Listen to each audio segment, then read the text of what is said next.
तो जल्द ही जो है राहुल जी भी राम मंदिर जाएंगे। है वो राजा राम जो वनवासी थे, उन्होंने राजाओं का, बड़े आदमियों का वो जो है कि सहयोग नहीं लिया, वो वनवासियों का समर्थन लिया।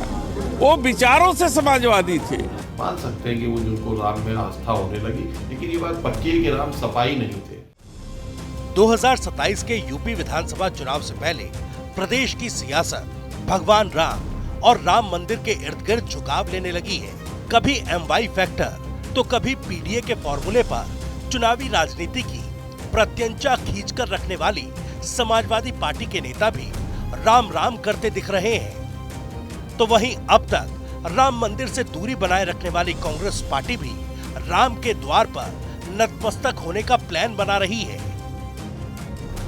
दरअसल समाजवादी पार्टी के सांसद वीरेंद्र सिंह ने कहा कि भगवान राम समाजवादी विचारधारा के प्रतीक थे। वीरेंद्र सिंह के मुताबिक भगवान राम ने हमेशा समानता, न्याय और सामाजिक संतुलन की बात की, जो समाजवादी विचारधारा की मूल भावना है। देखिए, अगर वो राजा राम रहते तो राजाओं की मदद लेते, क्योंकि उनके जनक जी उनके ससुर थे। उनके पिता राजा दशरथ चक्रवर्ती राजा थे। वो स्वयं थे, उनके ननिहाल और उनके तमाम ऐसी जगहों के उदाहरण हैं जो चक्रवर्ती राजा थे। तो उन्होंने राजाओं का, बड़े आदमियों का वो जो है कि सहयोग नहीं लिया, वो वनवासियों का समर्थन लिया। वो विचारों से समाजवादी थे। वो भिलनी के बेर खाना पसंद किए, झोपड़ी में रहना पसंद किए, हमारे निषाद समाज से समर्थन लिए, गुहा से, और उसको मित्र बनाया। तो जो ऐसे लोगों को मित्र बनाता है, ऐसे लोगों को सम्मान देता है, वो समाजवादी है, नहीं तो है क्या?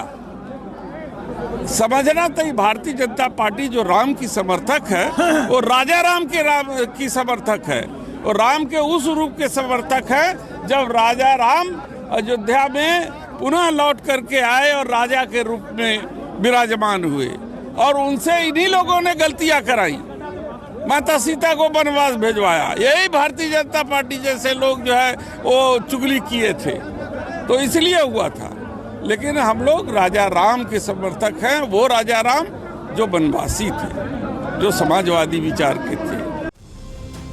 तो वहीं दूसरी खबर ये कि अब राहुल गांधी भी अयोध्या जाकर भगवान श्री राम के दर्शन की योजना बना रहे हैं। दरअसल रक्षा मंत्रालय से जुड़ी संसद की स्थायी समिति जल्द ही वाराणसी और अयोध्या का दौरा करेगी। लोकसभा के विपक्ष के नेता और कांग्रेस नेता राहुल गांधी भी इस कमेटी के सदस्य हैं। ऐसे में वो भी अयोध्या जाकर भगवान श्री राम के दर्शन करेंगे।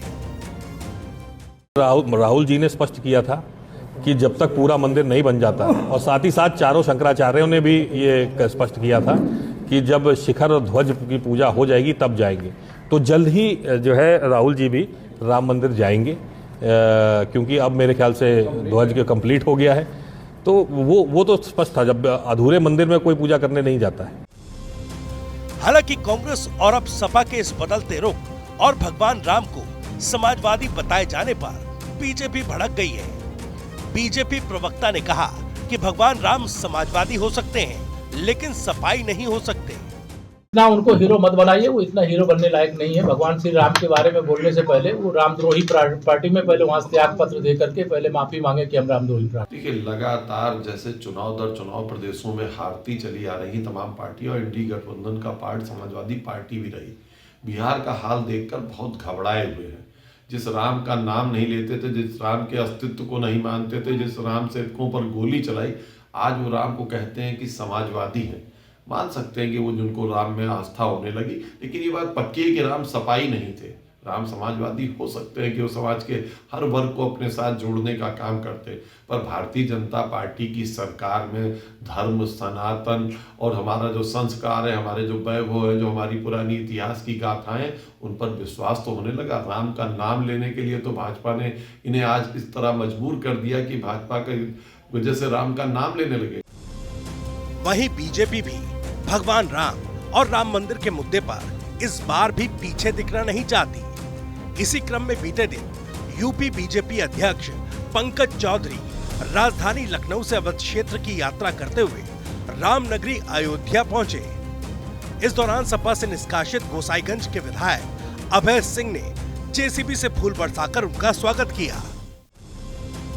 कुल मिलाकर 2027 के यूपी विधानसभा चुनाव से पहले भगवान राम को लेकर सियासी संग्राम तेज हो चुका है। समाजवादी पार्टी राम को अपनी विचारधारा से जोड़ने की कोशिश में है।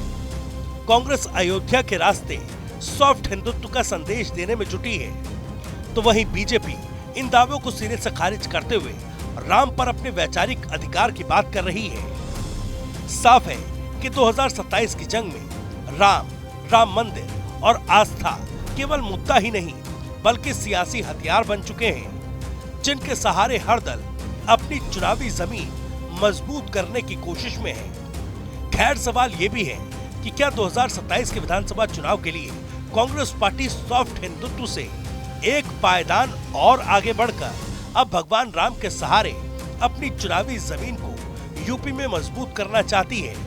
और सवाल ये भी कि अखिलेश यादव की पार्टी भगवान राम को समाजवादी बताकर क्या संदेश देना चाहती है।